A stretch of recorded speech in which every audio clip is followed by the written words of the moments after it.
sasabihin ko sa iyo kung ano yung ating plano pagdating ng December. Ano bang plano mo, pre? Bukas December. Inom ba tayo? Dahil may 13 month ka? Hindi, pre. Kasi yung pera, yung mga tulong sa 13 month, gagamitin ko yun para sa mga inaanak ko. At saka yung pangangailangan ng mga pamangkin ko, pamilya ko, kapitbahay. Pre, mamasdahan ko na rin. Ayos pala po yung plano mo. Doon sa bako pamangkin 13 month. Lahat masaya. Pero mo, ubusin mo sa kapitbahay, pamangkin, saka sa mga inaanak. Samantala ako, kung makukuha ko, sa 13 month ko. Isisib ko, pre. Kasi, sa huli, wala rin ibang tutulong sa'yo kung hindi ang sarili mo. Huwag ubos biyaya, pre. Saka na tayo mag-isip, pre. Kasi Pasko naman. Kailangan masaya ang lahat. Yung sinasabi mong ubos biyaya. Saka natin isipin yun. May January pa naman. Oo nga, may January pa naman.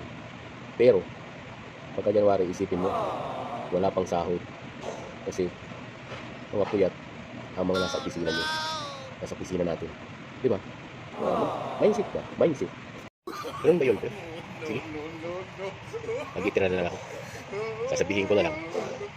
Hindi nagbigay si boss ng 13 month. Para parehas kami. Maglabas ng 13 month. Di ba?